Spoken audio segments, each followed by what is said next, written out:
All right, everybody, how you doing? My name is Chef Jeremy. This is... I'm Marissa, the dietitian for CulinArt here at Point Park.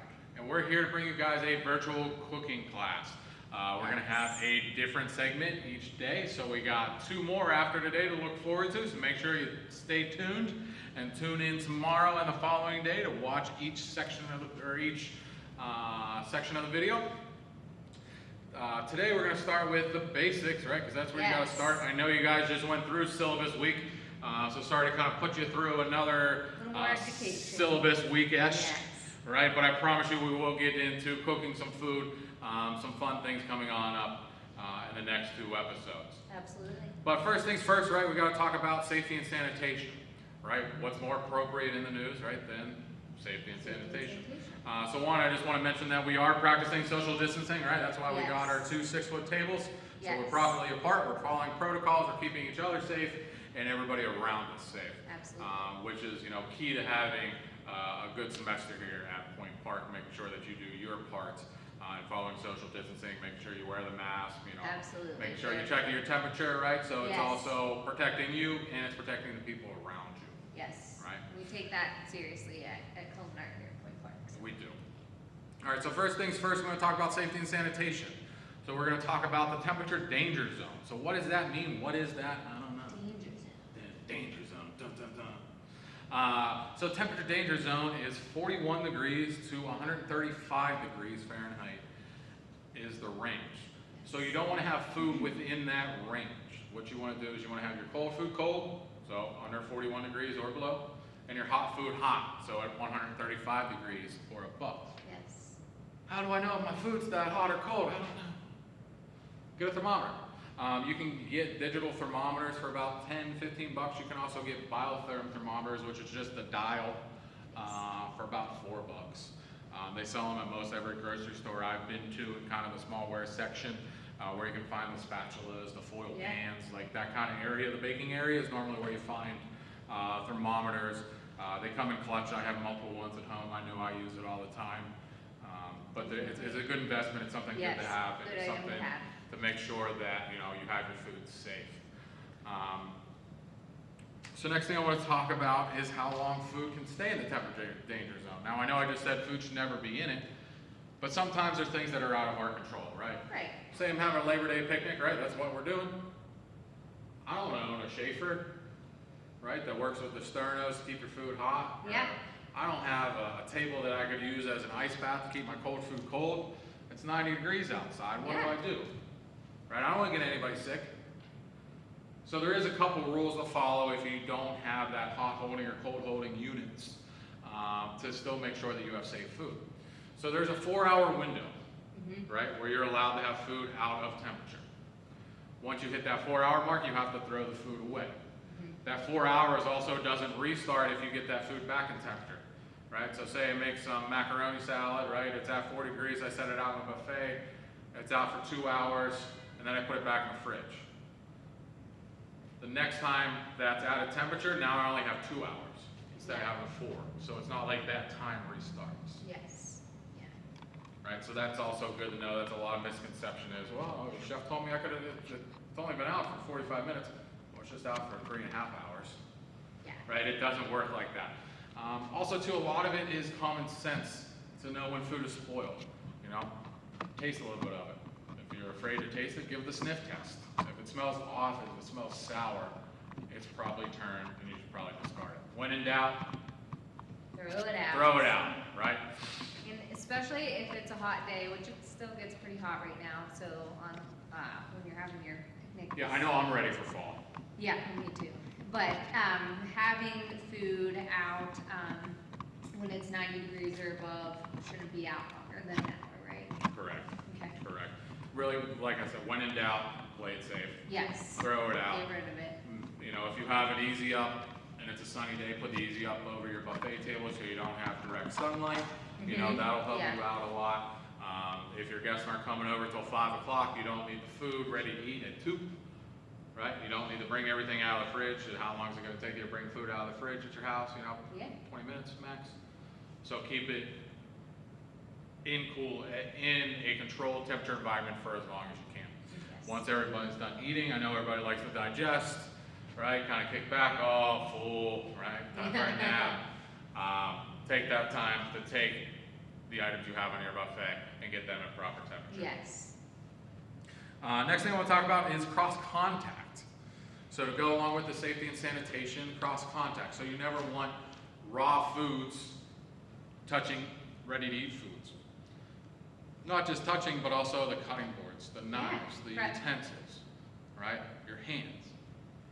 So say I got some, burgers I'm throwing on the grill, right? Raw burger, use a spatula, put that on the grill.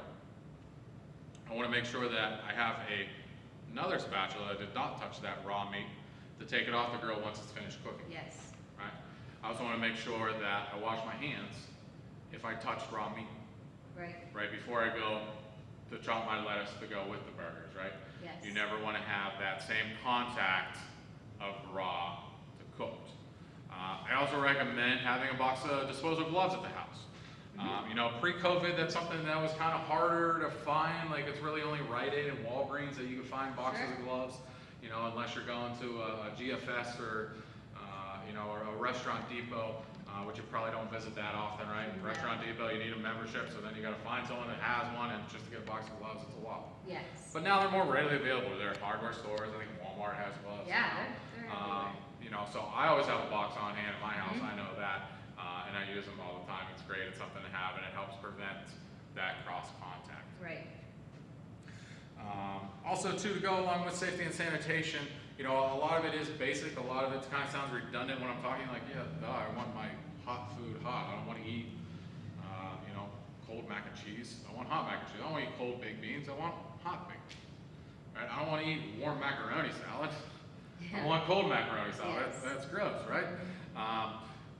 So a lot of it's common sense, but a lot of it too has to do with mise en place. What's mise en place? Right? It's a French term. It means everything in its place. It has a lot to do in the culinary world. It's basically being prepared. Yes. Of thinking through what you're going to do throughout the day, throughout your processes, and making sure that you are following safe sanitation practices, and making sure that you have everything that you need in front of you, that you don't go to wash your hands and you just ran out of hand soap. Right. Right? Right. Or, I want to shock pasta using ice water, but I just used all the ice cubes to make punch. Yes. You know what I mean? Thinking Thinking ahead, through all those correct. steps, yeah. Thinking ahead, thinking what you can do to make sure everything goes off without a hitch. Yes, and that we're safe and have a good time. Yeah, and then also to go with the buffet and things out. So what do I do with leftover foods? Right? How long is it good for? Is a question I get a lot. So there's a couple answers to that. One is, use your best judgment, right? Give it a good sniff test. FDA food code, if we're talking straight safety and sanitation. Yes. So ready-to-eat foods, i.e. a macaroni salad, is good for 7 days. And that 7 days includes the day you make it, right? So today is Friday, make a macaroni salad today. As long as it was in temperature range the entire time, it'll be good till the following Thursday. So 7 calendar days, including the day you make it. A lot of people like to kind of skip the day that you make it and start counting the next day. It doesn't work like that. It includes the day that you make it. A good rule of thumb and safe, what we do here at CulinArt, we use 4 days. So we go above and beyond that. So we only use 4 days as a shelf life for any ready-to-eat foods. To kind of just take it the next step further and making sure that we're always safe and we don't give that, we're not playing that guessing game of, did this person know that the 7th day includes the day that you make it, right? So that's why we have the 4 days. It's always better to play it safe. Absolutely. When it comes to safety and sanitation, than to take a guess. Especially when you're dealing with meat and fish, 3 to 4 days, that's a good Correct. It's approach a to good take. thing.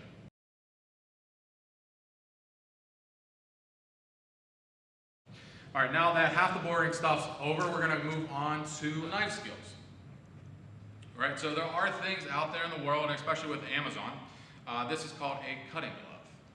All right, so the cutting glove goes on your non-dominant hand. So I'm a little weird, I'm left-handed. Right hand. Right hand, see, I was normal. Yes. Left-handed. So I'm going to put this on my right hand. And what this is just protection for your hand. You cannot cut yourself with a cut glove on. The knife will not cut you. So this is something that is good for beginners if you don't have a lot of knife experience and you're concerned and you don't want to cut yourself, right? Yes. Wear a cut glove. You can still stab yourself, so don't think it's an invincible glove, but it is really hard and almost impossible to slice your skin using a cut glove. So a little thing about knives is the way you hold it. You know, a lot of people want to hold the knife just by the hand. When that happens, you lose control of the tip of the knife. You actually want to pinch the knife and hold it here. And then you have your knuckles flat up against the knife. All right, you don't want your knuckles floating away. You want your knuckles flat up against the knife. All right, and then when you cut, you want a nice kind of seesaw motion. And while you're doing that seesaw, your knuckles, see if I can do it this way for you guys, your knuckles never leave the knife. You always want to have your thumb tucked back so your thumb doesn't sneak out on it, right? No one wants bloody food. And that's how you properly hold a knife. There's also different kinds of knives out there. This is called a French knife or a chef knife. This is basically a universal knife that can be used for a lot of different functions. With me today, I also brought a serrated knife that has a bunch of little edges. This is mainly used for breads, right? And then I also have a slicing knife. So you'll see there is no serration, right? It's a strong, or it's a flat, sharp blade. And this is used for slicing or carving. Next thing I want to talk about is the chef knives that you have at home. One thing I always recommend is to invest in a good chef knife. You don't need 20 different knives in your kitchen, but I would suggest that you get a decent chef knife, a French knife. You can get one for around 30 bucks. Wustroff is a good brand, Shuns are good brands. Do some research. Amazon is always my go-to. It's where I buy my knives from that I have at home is Amazon. Sur La Table, another good store, has a lot of knives, but I would definitely recommend a good chef knife. It just makes cooking at home a lot more pleasurable.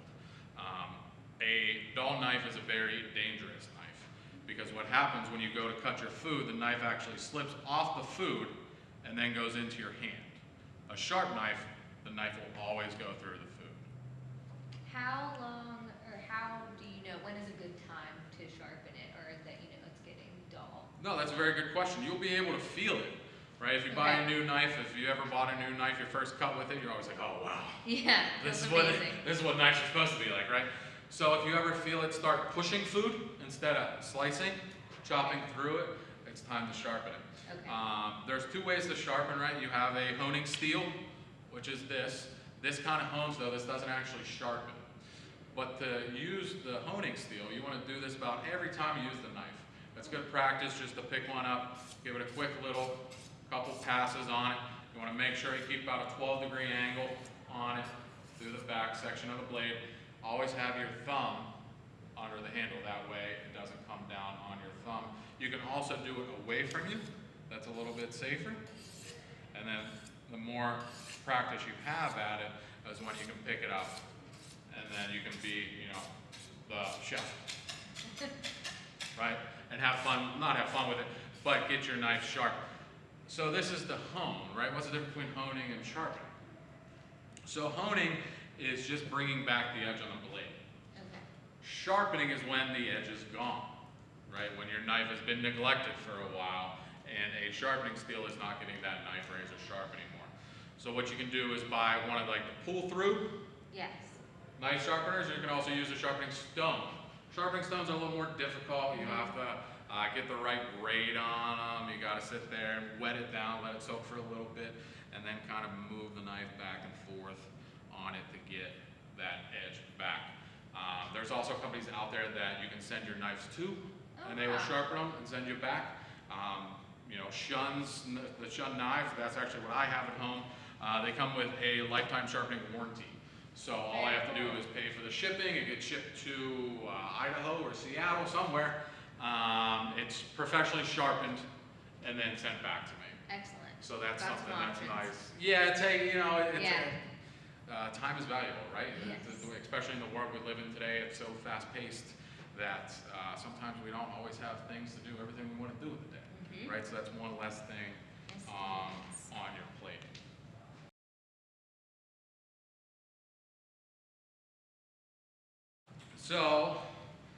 that we got the second boring thing out of the way, let's actually start talking about some food. All right? Plan it out. Plan it out. So now Yes. we're on to our Labor Day menu, right? We got Labor Day coming up in 3 days, Monday. So say you want to have a Labor Day party, right? And you're going to cook for it, but you're not really used to cooking for a large group of people or cooking for 5, 6, 7 people, right? Mm-hmm. What do I do? Where do I start? Right? So first you want to start with the menu, right? So say in our Labor Day menu, we're going to have cheeseburgers, hot dogs, macaroni salad, a tossed garden salad, and baked beans, right? So All the 5 staples, yep. Pretty stable, pretty standard, Yeah.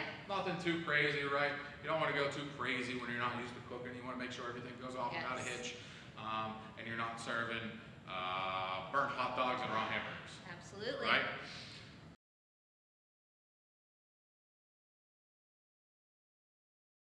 So first things first is to make the menu. Good menu, sounds appetizing, right? Sounds great to me. So what's the next step? You make a shopping list. All right, so always write everything down. Yes. That has helped me out tremendously. If I write something down, there's a 99.5% chance that it gets done. If I don't write it down, it's about 50-50. Yes, or you're going to get to the store, forget what you need, make multiple trips, and then that's the whole not being prepared thing. So. Yeah, you're like, you're worried about this menu. I didn't eat lunch today. I get to the grocery store. I'm hungry. I'm going to snack on it. Yes. So you want to make a shopping list. So what I do in my head is I just think about everything that I would need for each item. For instance, cheeseburgers, right? Now I know this may sound redundant and a little simple, but think about how much stuff would go into actually eating a cheeseburger. Yeah. So you need the patty, right? Or ground meat to make your own patty. Yes. You need the cheese, you need the bun, Yep. you need leaf lettuce, Yep. sliced tomato, right? Yeah. Or you can't buy sliced tomatoes, but you want to get a nice tomato. Yes. Maybe you have a tomato in your garden, right? You need some red onions, and then you need your condiments, Yes. right? Yep. This is Pittsburgh, so we need Heinz ketchup, number 1, Absolutely. right? We're also probably going to need some mayo, Substitutes. Yes. some mustard, right? What's a good burger without some pickles? Right. Need some pickles. So kind of breaking down each menu item, what goes on it. Correct. Now Yes. also too, you may have ketchup in your fridge. Hopefully you do, because we're in Pittsburgh. Yes. So you may not need to buy ketchup, but you should still write it down on a shopping list just to ensure that you have all your bases covered. Yes. So moving on from cheeseburgers, then we have hot dogs, Yes. right? So we need hot dogs, we need hot dog buns. We already talked about ketchup and mustard for the hamburger, so we don't gotta write that down again because we already have it on the list. Yeah. We have onions down, so instead of having some sliced onions, we can take the onion, we can slice half of it and dice the other Dice half, them because you can't really eat sliced onions on a hot dog. I mean, you could, but it's kind of weird. Yeah. You want Yeah. diced onions on a hot dog. And then you need some relish. Yes. Right? What's a hot dog without relish? Absolutely. And then we're gonna move on to macaroni salad. Right, so now we start getting a little more involved when you start having recipes that have a lot of ingredients. Your shopping list can get a couple pages. But for macaroni salad, you need the elbow macaroni, right? Mhm. Mayo, Yes. celery, All your veggies that you're going to toss. onion. into- Third Yep. time we're using onion, Yep. right? So we're cross-utilizing ingredients. Yes. Bell pepper. We need some Dijon mustard. We need salt and pepper. We need to buy some eggs so we can hard boil them and then dice them, right? Yes. And then the secret ingredient to macaroni salad, which we'll get into in tomorrow's episode, apple cider vinegar. I know it sounds weird, but trust me, you need to balance your flavors. Yes. And then to the tossed salad. So we're gonna need some greens to go with the tossed salad. I like cucumbers. You like cucumbers? I do. So I want some cucumbers in my salad, so we're gonna get some cucumbers. I want everything in there. All the Yes. veggies, right? All So the yeah, veggies. dietitian, right? All the veggies. So we need some cherry tomatoes, right? Because I prefer a cherry tomato in my salad versus too. kind of a slice, kind of beefsteak tomato, right? 'Cause Yes. the seeds are kind of bitter in there, so I like the more Mhm. flesh that you Carrots. get. Carrots, some shredded Oh. carrots. There's also convenience products out there. You don't have to buy whole carrots and then peel them Right. and grate them yourself. You can actually buy shredded carrots in the store. Yes. You could buy diced onions in the store. They're about 2 to 3 times the cost of just buying a whole onion, right? Right. Because you're paying for someone to actually take the skins off and chop it for you. I think it's nice to know that that's there. I like to point people in that direction because if you don't have the time, but we need to get some veggies in or complete our recipe, go and grab those convenience items. They're there for a reason. Yes, you're gonna pay more. So it's kind of the give or take of what is the most helpful to you at the time, but I think they're awesome. They are. There's a place for them. Yes. And then we also need some dressings, right? So we need some ranch because ranch is a crowd favorite, right? But you also want to have a healthier option. You know, if people don't want to eat the heavy ranch, all right? So a nice balsamic vinaigrette, maybe some olive oil and some fresh lemon juice. You know, whatever is kind of your favorite. That is one great thing about planning, you know, a party is that you get to make what you want to eat. Yes. You know, yeah, you might have some people that you know are picky, and you may make, you know, you may have some kids there. Oh, I need chicken nuggets and French fries because no one's gonna eat anything else, right? That's fine. Yep. But you know, it's really your show, so you can have the menu the way you want it. I also think too that there's a lot of, I know this is your staple items that you typically would have at a Labor Day picnic, but you can always get very creative with it too. So you can do your tossed salad, but you can also add some other things in there too. I like to get really wild with salads. You can add your grains in it, beans. Great you call, can more add nutrition, different cheeses in proteins. there, nuts, seeds, dried fruit, fresh fruit, whatever you'd like. So I think it's an opportunity too to kind of get a little funky and not have to measure everything out per se and kind of toss it all together. Or if you want to make a regular salad and one with all kinds of good stuff in it, you can do that too. And same with your macaroni salad. And of course tomorrow Chef Jeremy is going to show you how to make that, but there's always different tweaks that you can make along the way too by adding maybe your favorite veggies that maybe aren't in the original recipe. Or if you'd rather have some more fiber in there, you can do a whole wheat pasta instead. So different ways to play with it. Same for your burgers. You can always throw some veggies on the grill and add them to your burger, or get creative with your hot dog. So there's all kinds of opportunities to add fruits and veggies, or add whole grains if you want, or if you don't want. No, it's lots of great. And options. what about making a fuse burger? Right? Yes. So instead of buying pre-made burger patties, you buy ground meat, you buy mushrooms. Yes. Saute the mushrooms, you blend them up, you mix them with the meat. So now you have Sounds a delicious. mushroom beef burger, Yeah. right? So a lot more nutrition for you than just eating straight beef, right? And you're also getting your vegetables Sure. along with it, and it's also pretty tasty. Absolutely. And beef is great protein, and you get your iron in there too, so it's all good stuff. And then also too, go with your shopping list, you need baked beans. Yes, you can buy dry beans, you can soak them overnight, you can turn them into baked beans, but you can also buy a can of Bushes, Which right? are just as good. which is just as good. Correct, they are. Yes. And all you gotta do is open up the can and heat them up, right? So Yes. again, the convenience products, use what's available to you. Just because you're throwing a party doesn't mean you Don't need to stress spend. yourself out, yeah. Correct, you don't need to spend 2 days in a kitchen getting ready for this party. Right. You know, you can spend a couple hours, and people can think that you spent all day Yeah. or multiple days, and you can let them to make them feel Yeah. bad. You know, If you're coming to my house, it's gonna be the can. it's gonna be. I Just got so a you can. know. I got a can in my cupboard as well. Yeah.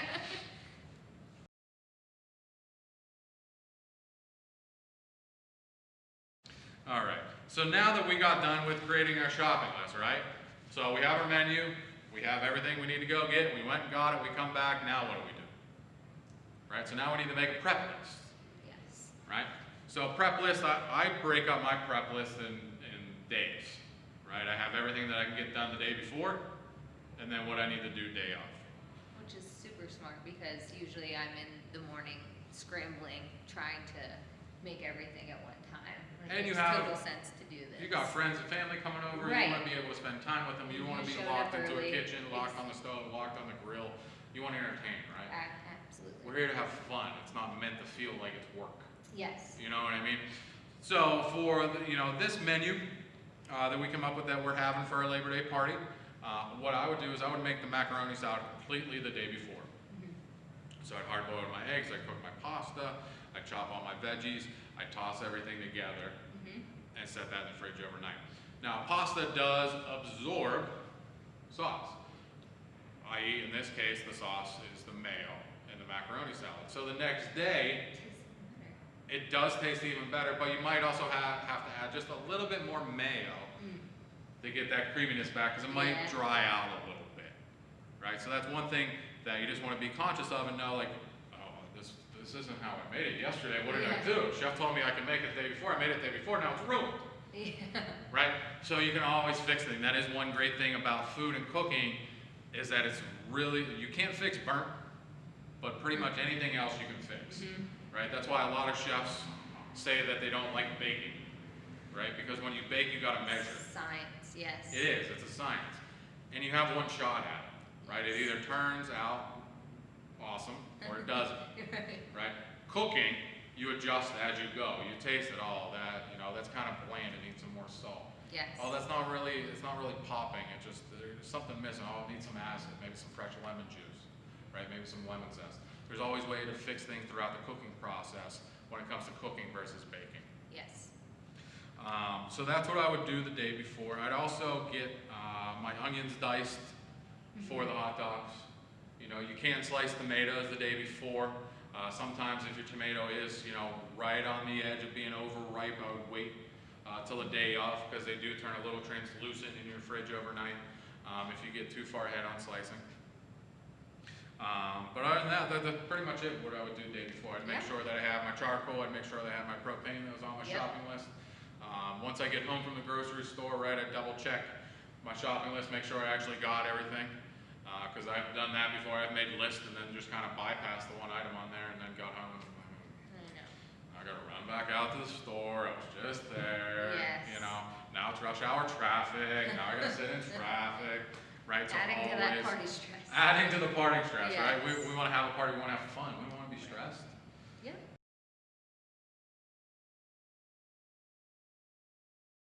All right. So then I'd also make a prep list for the day of.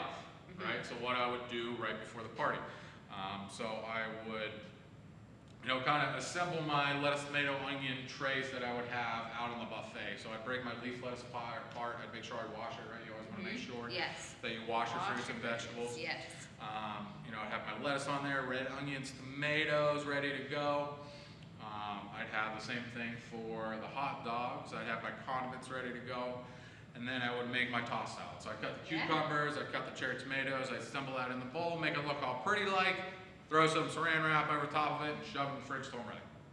Right, that's all stuff you can do in the morning, right? Nice and relaxed, and a white t-shirt, and some gym shorts, no one's here, throw on some music, right, before the crazy starts to happen. Yeah.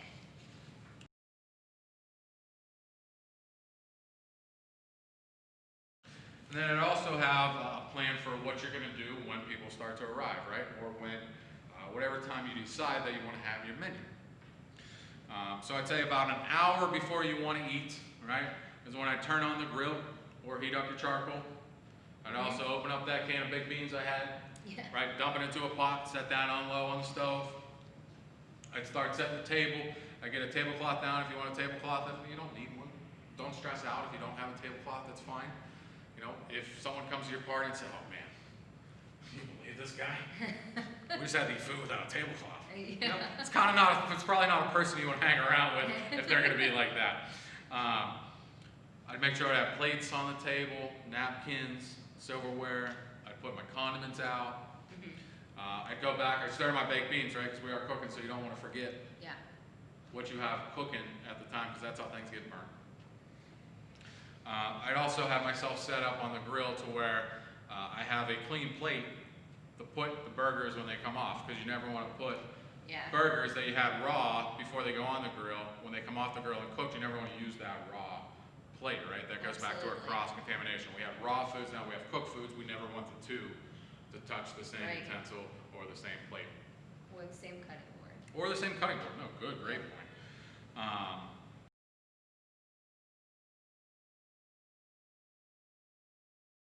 So then now it comes time to cook. So now we're cooking hot dogs, we're cooking hamburgers, we got the table set, we got the baked beans cooking, the mac salad's on the table, tossed salad's on the table.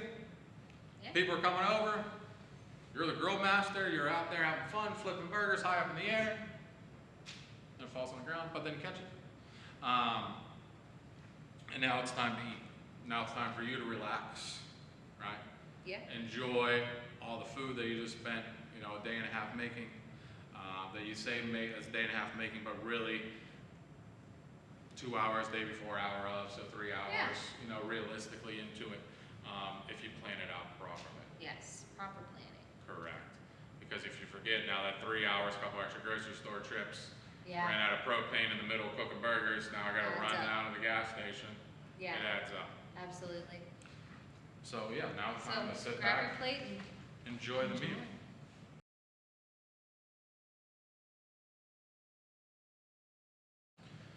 So that's basically what we have in store for our first episode. I want you to stay tuned for tomorrow. Tomorrow we're going to get into showing you how to cut a watermelon, how to make a macaroni salad from scratch that we just talked about, the Yes. secret ingredients. We'll show you how to use a knife, cut some things. So stay tuned for tomorrow. see you then.